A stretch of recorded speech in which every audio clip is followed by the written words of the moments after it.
Bismillahirrahmanirrahim. Assalamualaikum warahmatullahi wabarakatuh. Pada kesempatan kali ini saya akan menyampaikan sejarah mengenai peradaban bangsa Habsyi atau yang biasa kita kenal dengan sebutan Habasyah. Tujuan saya menyampaikan sejarah ini adalah untuk menambah wawasan kita semua agar kita dapat mengetahui hal-hal yang berkaitan mengenai sejarah-sejarah yang telah lalu. Nah, bagaimana kisahnya? Marilah kita simak penjelasan berikut ini. Habsyi adalah sebuah kawasan di Afrika Timur yang dihuni oleh orang-orang Habsyi atau Habasyah dalam bahasa Arab. Dulu, wilayah Habsyi meliputi cukup luas dan dibagi ke dalam dua bagian, yaitu Highland dan Lowland. Highland atau dataran tinggi adalah wilayah Habsyi yang berada di dataran tinggi. Pegunungan dengan cuaca yang cukup dingin dan hijau, karena sebagian masuk ke dalam wilayah garis khatulistiwa, seperti Ethiopia, Eritrea, dan sebagian wilayah Uganda. Sementara wilayah yang masuk dalam kategori Lowland atau dataran rendah umumnya adalah wilayah padang pasir seperti Sudan dan sebagian wilayah Eritrea yang berada di sepanjang Laut Merah. Kaum Habsyi sejak dahulu sudah dikenal dalam sejarah peradaban manusia sebagai bangsa yang cukup kuat dan berpengaruh, bahkan menjadi mitra peradaban-peradaban kuno di Yunani dan Mesir, yaitu dalam hal kerjasama keamanan dan ekonomi. Dan bangsa Habsyi juga turut memberikan warna dalam beberapa peradaban-peradaban, termasuk peradaban Arab kuno.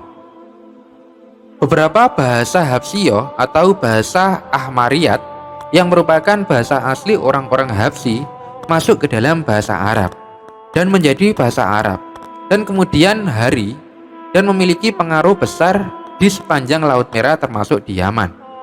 Bahkan menurut catatan sejarah, kekuasaan raja-raja di Habsyi meliputi Yaman Selatan, dan para raja-raja tersebut mengaku sebagai keturunan langsung dari kerajaan Sabak di Yaman yang disebutkan di dalam Al-Quran. Dalam Injil dan Zabur juga banyak disebutkan tentang kerajaan-kerajaan di wilayah Habsyi saat itu. Pasukan gajah yang sering kita baca dalam sejarah Nabi Muhammad SAW yang ingin menghancurkan Ka'bah juga berasal dari kawasan ini, karena raja-rajanya khawatir jika pengaruhnya menurun akibat daya tarik Ka'bah yang dikunjungi oleh orang-orang dari wilayah kekuasaannya.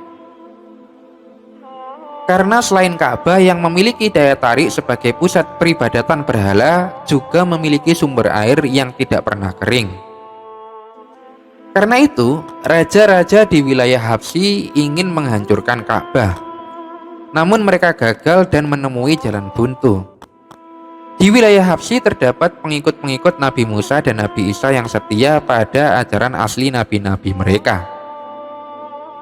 Sehingga tidak mengherankan jika di kemudian hari ketika Islam masuk di wilayah tersebut mendapat sambutan yang sangat baik.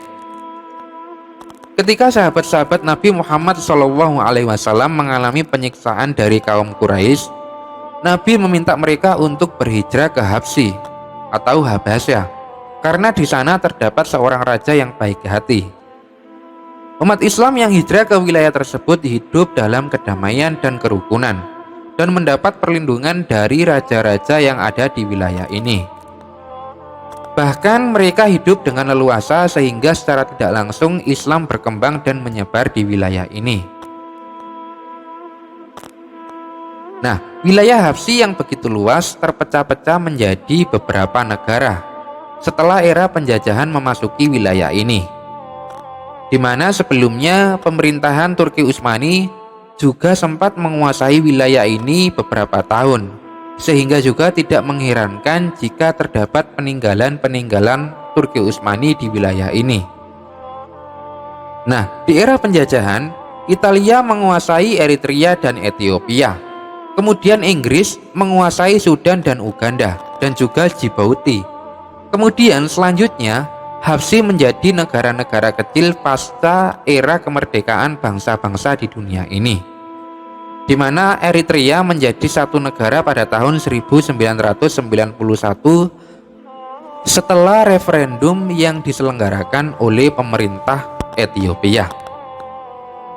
Nah, negara-negara ini penduduknya sebanding antara muslim dengan non-muslim, seperti Eritrea dan Ethiopia.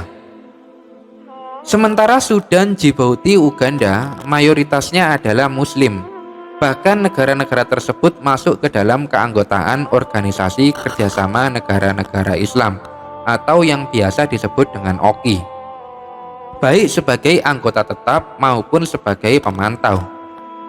Bahkan sebagian negara-negara tersebut diperintah oleh non-muslim seperti Ethiopia, Uganda, dan Eritrea, kecuali Sudan dan Djibouti. Namun kehidupan sosial masyarakat di negara-negara tersebut cukup kondusif, kecuali ada beberapa sempalan-sempalan pemberontak yang muncul disebabkan oleh keinginan untuk berkuasa, akan tetapi tidak mempengaruhi kerukunan antara beragama. Nah, Habsyi dulu dan sekarang menjadi salah satu pusat umat Islam di kawasan tanduk Afrika. Namun pada waktu yang sama, kekuatan non-muslim juga tidak dapat dihindari. Yang perlu dicatat bahwa sepanjang sejarah Habsyi selalu menjadi tempat perlindungan umat Islam, walaupun wilayah tersebut masih dikuasai oleh orang-orang Nasrani.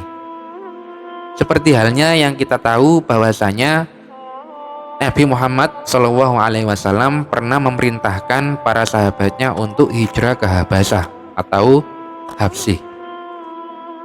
Nah, demikianlah sejarah mengenai Habsyi yang dapat saya sampaikan. Semoga yang sedikit ini dapat menambah wawasan kita semua. Karena tujuan saya menyampaikan sejarah ini tidak lain adalah untuk menambah wawasan kita semua agar kita dapat mengetahui sejarah-sejarah yang berkaitan dengan sejarah yang telah lalu.